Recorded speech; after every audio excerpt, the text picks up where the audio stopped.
Knowledge corner YouTube চ্যানেলে সবাইকে স্বাগত জানাই। আজ আমি আলোচনা করব 2025 সালের উচ্চ মাধ্যমিক পরীক্ষার জন্য শেষ মুহূর্তের প্রস্তুতি হিসাবে বাসন্তিক স্বপ্নম নাট্যাংশ থেকে কিছু গুরুত্বপূর্ণ শর্ট প্রশ্ন ও তার উত্তর। আমি তোমাদের শেষ মুহূর্তের প্রস্তুতির জন্য প্রত্যেকটা চ্যাপ্টার ধরে অর্থাৎ গদ্যাংশ, পদ্যাংশ, নাট্যাংশ, সাহিত্যের ইতিহাস এবং ব্যাকরণ অংশে কারক, কারক বিভক্তি, সমাস, অর্থপার্থক্য, পরিনিষ্ঠিত রূপ এবং এক কথায় প্রকাশ, প্রত্যেকটা থেকে কিছু শেষ মুহূর্তের প্রস্তুতি হিসাবে কিছু গুরুত্বপূর্ণ প্রশ্ন উত্তর সহ আমি আলোচনা করে দেবো, যেগুলো করে গেলে তোমরা এখান থেকেই 100% কমন পেয়ে যাবে। তো আজ আমি আলোচনা করব বাসন্তিক স্বপ্নম নাট্যাংশের কিছু গুরুত্বপূর্ণ প্রশ্ন উত্তর, সংক্ষিপ্ত প্রশ্ন উত্তর, যেগুলো তোমরা এমসিকিউ অথবা এসিকিউ তে পেয়ে যাবে। তো কি বলছে, বাসন্তিক স্বপ্নম কি জাতীয় রচনা?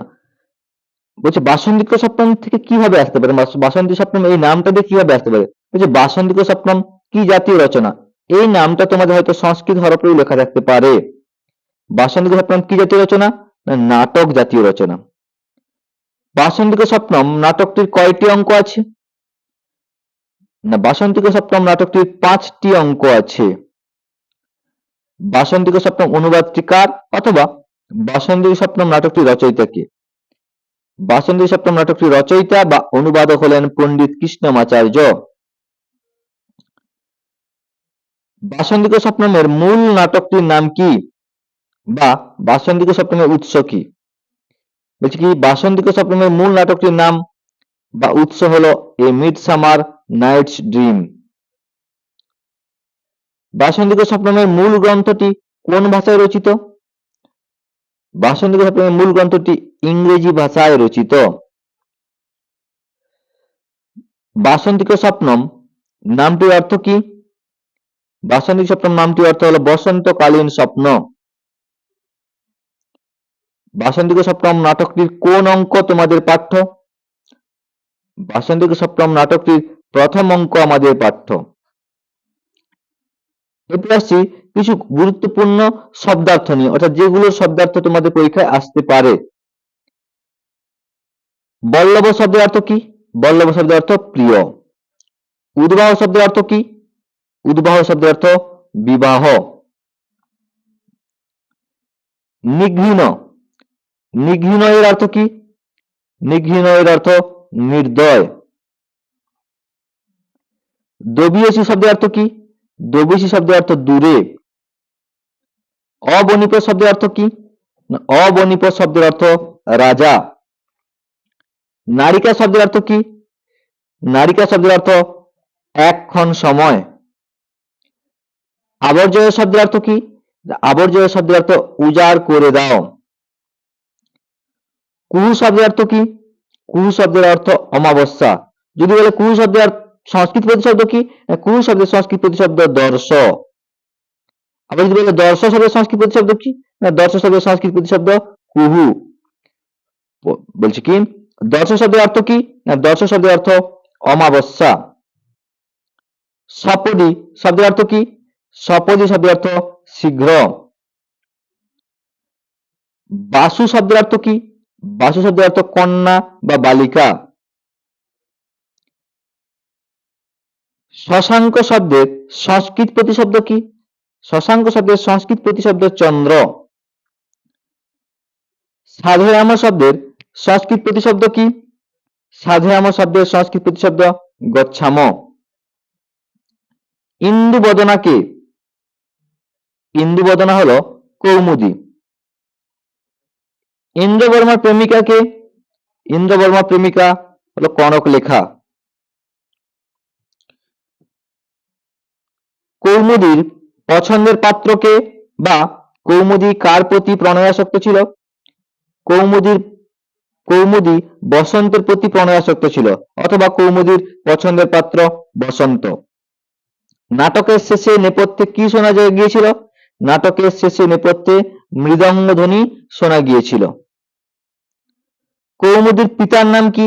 কৌমুদীর পিতার নাম ইন্দু শর্মা। কনক লেখাকে, কনক লেখা ইন্দ্রবর্মার বাগদত্তা। রাজা কাকে অতি নিঘৃণ বলেছেন বা রাজা নির্দয় বলে কাকে অভিহিত করেছেন? রাজা চন্দ্রকে অতি নিঘৃণ বলেছেন, এখানে একটা রেপ হবে, অতি নিঘৃণ বলেছেন। কনক লেখা মূল নাটকে কি নামে পরিচিত? কনক লেখা মূল নাটকে হিপোলিটা নামে পরিচিত। মৃদঙ্গ কোথায় শোনা গেল? মৃদঙ্গ নেপথ্যে শোনা গেল। রাজার বিবাহে আর কতদিন বাকি? রাজার বিবাহে আর 4 দিন বাকি।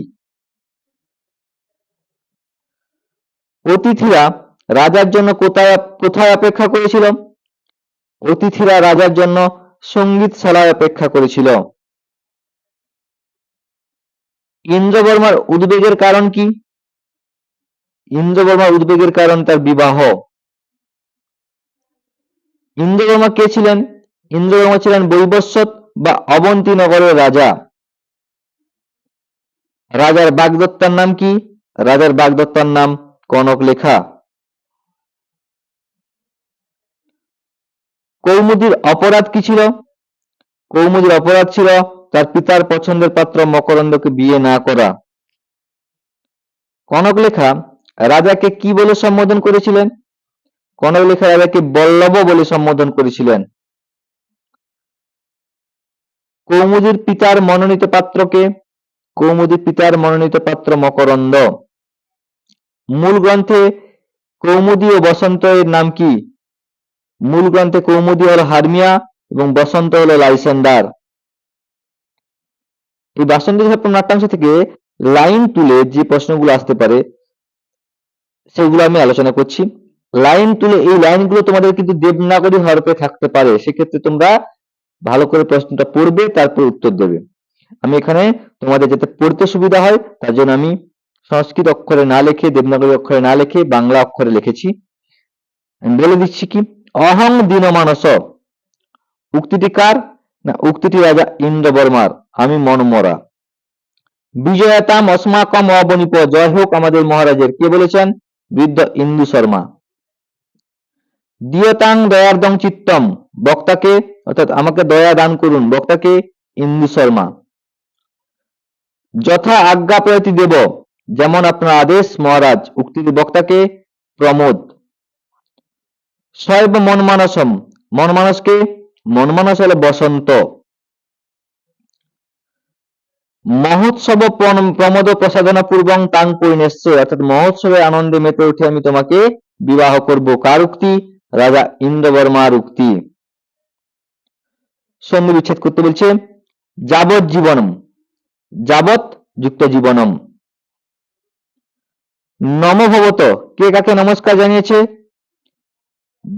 রাজা ইন্দ্রবর্মা বৃদ্ধ ইন্দু শর্মাকে নমস্কার জানিয়েছেন। রমণীয় অয়ং তরুণ, রমণীয় অপি তরুণস্তে বড় মকরন্দ, অর্থাৎ তোমার বর যে মকরন্দ সে তো সুন্দর দেখতে, কার প্রতি কার উক্তি? কৌমুদীর প্রতি রাজার উক্তি। অজাত জামং বয়, এখানে কার বয়সের কথা বলা হয়েছে? এখানে কৌমুদীর বয়সের কথা বলা হয়েছে। তমনু কাচিত ইন্দু বদনা, এখানে ইন্দু বদনা বলতে কাকে বোঝানো হয়েছে? এখানে ইন্দু বদনা বলতে কৌমুদীকে বোঝানো হয়েছে। বাসন্তিক স্বপ্নম নাট্যাংশ থেকে এই শর্ট প্রশ্নগুলো তো করে গেলে তোমরা এখান থেকেই পরীক্ষায় পেয়ে যাবে, এর বাইরে কোনো প্রশ্ন তোমাদের পরীক্ষায় আসবে না। তাই এই প্রশ্নগুলো তোমরা ভালোভাবে করে যাবে। শেষ মুহূর্তের প্রস্তুতি হিসাবে আমি তোমাদের এই প্রশ্নগুলো আলোচনা করে দিলাম। এই প্রশ্নগুলো তোমরা প্রায় প্রত্যেকটা টেস্ট পেপারে পেয়ে যাবে, তাই এইগুলো খুব ভালোভাবে করে যাবে, এখান থেকে তোমরা কমন পেয়ে যাবে। আমি এর পরবর্তী দিন বা পরবর্তী ভিডিওতে তোমাদের আমি কারক বিভক্তি ও প্রত্যয় বা পরিনিষ্ঠিত রূপ একসঙ্গে আলোচনা করে দিচ্ছি, যেগুলো তোমাদের শেষ মুহূর্তের প্রস্তুতি জন্য খুবই গুরুত্বপূর্ণ। আজকের এই ভিডিওটা বা আজকের এই আলোচনাটা ভালো লেগে থাকলে প্রত্যেকে লাইক, কমেন্ট এবং শেয়ার করে দিও। চ্যানেলে নতুন হলে সাবস্ক্রাইব করে দিও।